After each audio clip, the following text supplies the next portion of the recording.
ஒரு எம்எல்ஏ தன்னோட கட்சி விப்கொறடா சொன்னதுக்கு எதிராக சட்டமன்றத்தில் வாக்களிக்கிறாரு. கட்சி சபாநாயகருக்கு ஒரு மனு கொடுக்குது. அதாவது கட்சி தடை தாவுதல் சட்டத்திற்கு கீழே பதவி நீக்கம் செய்யணும் அப்படின்னு சொல்லிட்டு.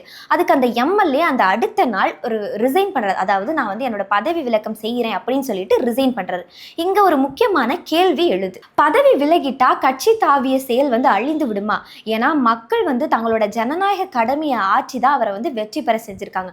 முக்கியமா டிவிகே டிஎம்கே வேணாம் அப்படின்னு சொல்லி தான் ஏடிஎம்கேல ஒரு எம்எல்ஏ வெற்றி பெறவும் செஞ்சிருக்காங்க. இதுதான் இப்போ தமிழ்நாடு அரசியல் மற்றும் சட்ட விவாதமா மாறி இருக்கு. முதல்ல ஒரு அடிப்படையான விஷயத்த நம்ம புரிஞ்சுக்கணும். ஒருவர் தேர்தலில் நின்று வெற்றி பெறாரு அப்படின்னா அவரோட தனிப்பட்ட முகத்தினால மட்டும் அவர் வந்து வெற்றி பெறல.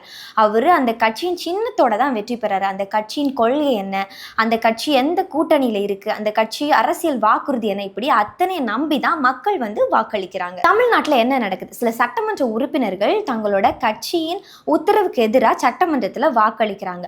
அவங்க மீது தகுதி நீக்க மனு கொடுக்கப்பட்டிருக்கு. அதுக்கப்புறம் அவங்க 4 பேருமே சட்டமன்ற உறுப்பினர் பதவியிலிருந்து விலகிட்டு ஆளுங்கட்சியில போய் சேர்ந்திருக்காங்க. சபாநாயகரும் அந்த பதவி விலகலை உடனே ஏற்றுக்கொள்றாரு. அதுக்கு ஏடிஎம்கே என்ன சொல்றாங்க அப்படின்னா, முதல்ல கட்சி தடை தாவுதல் வழக்க முடிவு செய்யுங்க, அதுக்கப்புறம் பதவி விலகலை பாருங்க அப்படின்னு சொல்லியிருக்காங்க. பதவி விலகல் ஏற்கனவே தொடங்கின கட்சி தடை தாவுதல் வழக்கு அழிச்சிடுமா அப்படின்னா இதற்கான பதில உச்ச நீதிமன்றம் ஏற்கனவே தெரிவிச்சிருக்காங்க. இப்போ இதுல இன்னொரு முக்கியமான விஷயம் என்ன அப்படின்னா, இடைத்தேர்தல் வரும்போது ஏடிஎம்கே வேட்பாளர்கள் விசில் சின்னத்தில் நிற்கும் போது டிவிகே வேண்டாம் டிஎம்கே வேண்டாம் அப்படின்னு சொல்லி ஏடிஎம்கேக்கு வாக்களித்த மக்கள் மீண்டும் வந்து ஏடிஎம்கே வாக்களித்து வெற்றி பெற வைப்பார்களா அப்படிங்கிறது ஒரு மிகப்பெரிய கேள்விக்குறியா தான் இருந்துட்டு இருக்கு. இப்போ ஏடிஎம்கேல இருந்து வர்றவங்களுக்கு வாய்ப்பு வழங்குறாரு அப்படின்னா டிவிகேல இருக்கிறவங்களுக்கு துரோகத்தை விளைவிக்கிறதா தான் இருக்கும். இந்த ஒரு விஷயத்த முதலமைச்சர் விஜய் எப்படி கையாள போகிறார் அப்படிங்கிறதுமே ஒரு மிகப்பெரிய கேள்விக்குறியா தான் இருந்துட்டு இருக்கு. இப்போ ஏடிஎம்கேல இருந்து ஒரு 4 எம்எல்ஏக்கள் தாவேக்கால இணைந்திருக்கிறத பத்தி நீங்க என்ன நினைக்கிறீங்க?